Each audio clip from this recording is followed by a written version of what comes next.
各位老友記，聽清楚啦，呢個消息真係非常之緊要，關乎到大家2026年度嘅荷包，絕對唔可以錯過。我哋終於等到特區政府正式公布咗2026年度嘅最新派錢大計，今次嘅力度真係唔細，可以話係近年嚟少有嘅大手筆。如果你或者你屋企人有領取緊長生津、綜援或者生果金，咁你一定要坐定定聽清楚接落嚟嘅內容，因為今次唔單止係加碼咁簡單，直情係會派雙糧，而且申請嘅時間非常之趕。如果你錯過咗某個特定嘅日期，嗰份本來屬於你嘅錢可能就會凍過水。所以今日我會用最簡單、最直接嘅方式，幫大家拆解晒呢個2026年度嘅福利新政策，教大家點樣攞足攞齊。其實大家都有眼見，2026年初嘅經濟環境雖然話有啲起色，但係通脹壓力依然好大，好多老友記都反映依家去街市買棵菜都貴咗好多。政府今次公布呢套大計，其實就係針對基層市民同長者嘅生活壓力，決定喺社會保障體系入面落重藥。首先我哋要講嘅就係大家最關心嘅額外發放金額，亦即係俗稱嘅派雙糧。根據最新嘅施政報告同財政預算案安排，喺2026年，政府會向領取社會保障金額嘅人士發放相當於1個月嘅額外津貼。呢度講緊嘅唔係淨係得100-200蚊，而係根據你依家攞緊嘅津貼額直接翻倍。我哋先嚟細睇下長者生活津貼，亦即係大家平時叫開嘅長生津。喺2026年度，長生津嘅金額已經隨住物價指數調整咗。如果你係65歲或以上嘅長者，而且符合資產同入息限額，你依家每個月攞緊嘅長生津金額大約係4000幾蚊。但係喺2026年度嘅特定月份，政府會額外俾多1個月你，意味住嗰個月你會一次過收到接近9000蚊。呢筆錢對於好多老友記嚟講，真係一場及時雨，無論係用嚟飲茶、買補品，定係留返嚟過節，都好使好用。不過你要注意，長生津係有資產上限嘅，2026年單身人士嘅資產限額大約係39萬幾，而夫婦就係59萬幾。大家記住要如實申報，唔好因為一時疏忽而影響咗領取資格。再嚟講下生果金，即係高齡津貼。如果你已經足70歲，唔理你有錢定冇錢，只要係香港居民，都可以領取呢份心意。喺2026年，生果金嘅金額亦都有所提升。雖然生果金嘅金額比長生津少一截，每個月大約係1600幾蚊，但係喺雙糧政策之下，你喺特定月份就會收到3000幾蚊。對於好多70歲或以上嘅老友記嚟講，呢份係一份尊重，亦係一份保障。而且生果金最方便嘅地方就係唔使入息審查，只要你夠70歲就可以去社署辦理申請。跟住要重點講下綜援，即係綜合社會保障援助計劃。2026年度嘅綜援加碼方案係最為複雜，但係受惠人數亦都好多嘅。除咗標準金額會加派1個月之外，如果你係長期病患者或者有殘疾人士喺屋企，相關嘅補助金亦都會跟住比例增加。例如你係一個單親家庭，或者係領取緊高齡綜援嘅老友記，你除咗每個月基本嘅生活費之外，仲有租金津貼、水費、電費補助等等。喺2026年度嘅雙糧安排下，呢啲標準金額嘅部分都會打雙。對於基層家庭嚟講，呢幾千甚至過萬蚊嘅額外收入，真係可以解決燃眉之急。不過大家要記住，呢啲錢唔係無端端跌落嚟，係有申請截止日期同資格核實期嘅。政府今次特別強調，如果要確保可以趕喺2026年嘅第一波發放期攞到錢，你一定要喺2026年4月30日之前，確保你嘅申請已經獲批，或者你嘅個人資料係最新嘅。點解呢個日期咁緊要？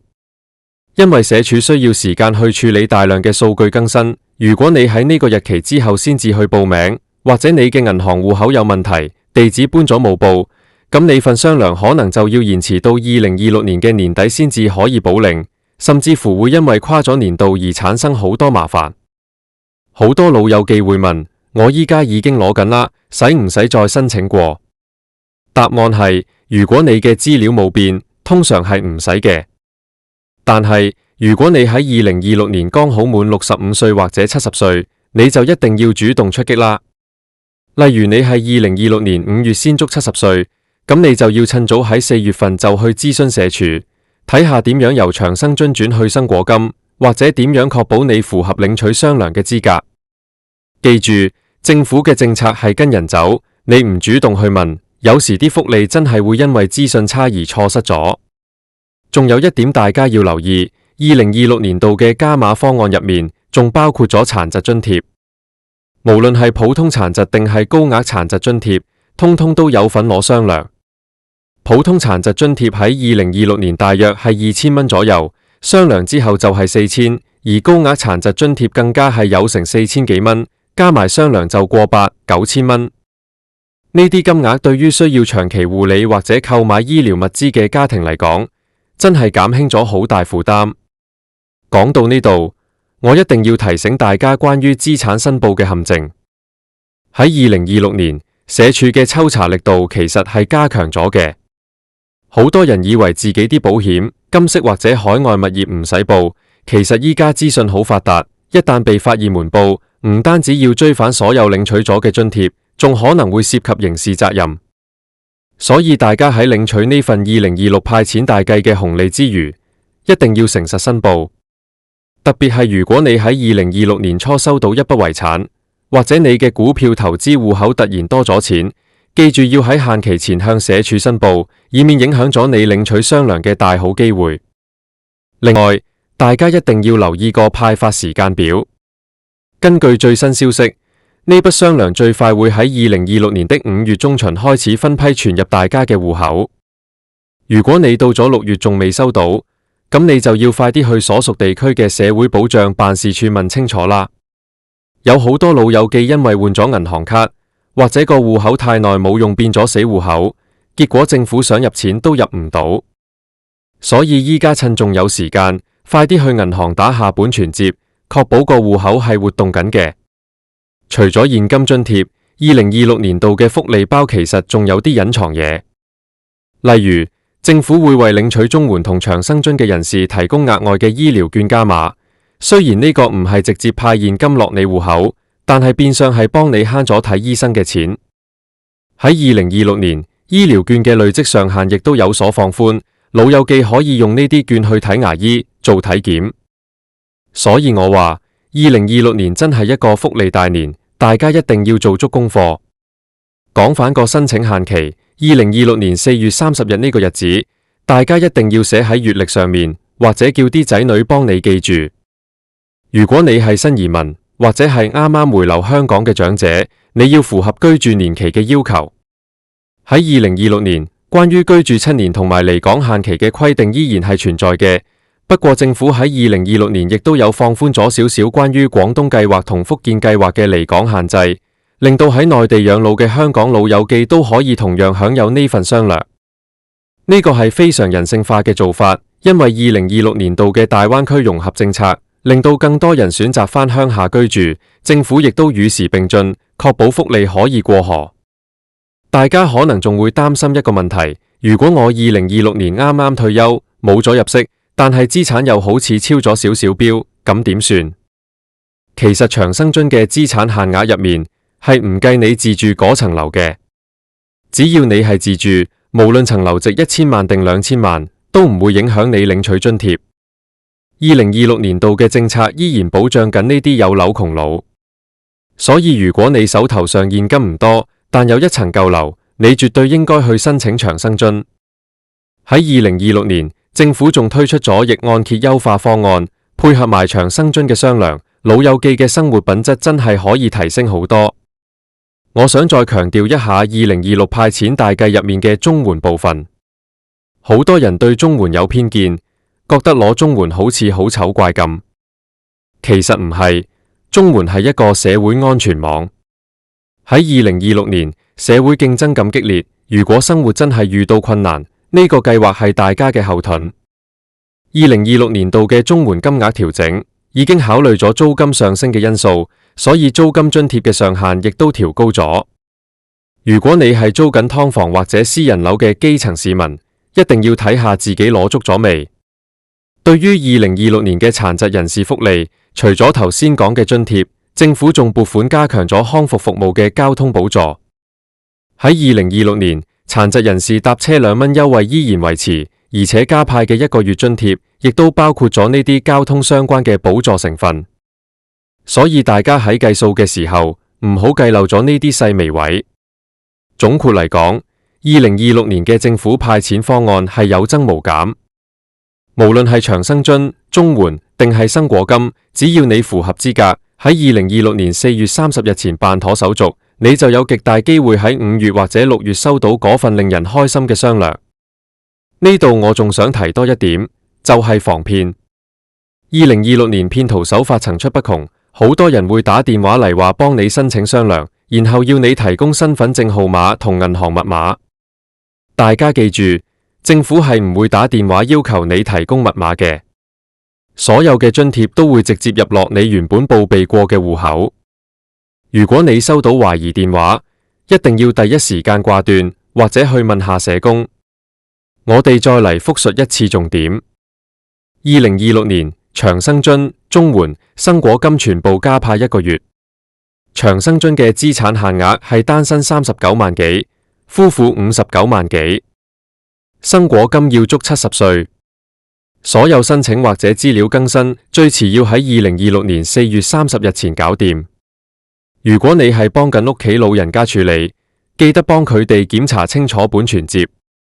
今次嘅派錢大計係政府為咗穩定民生而做嘅重要舉措，大家一定要把握機會。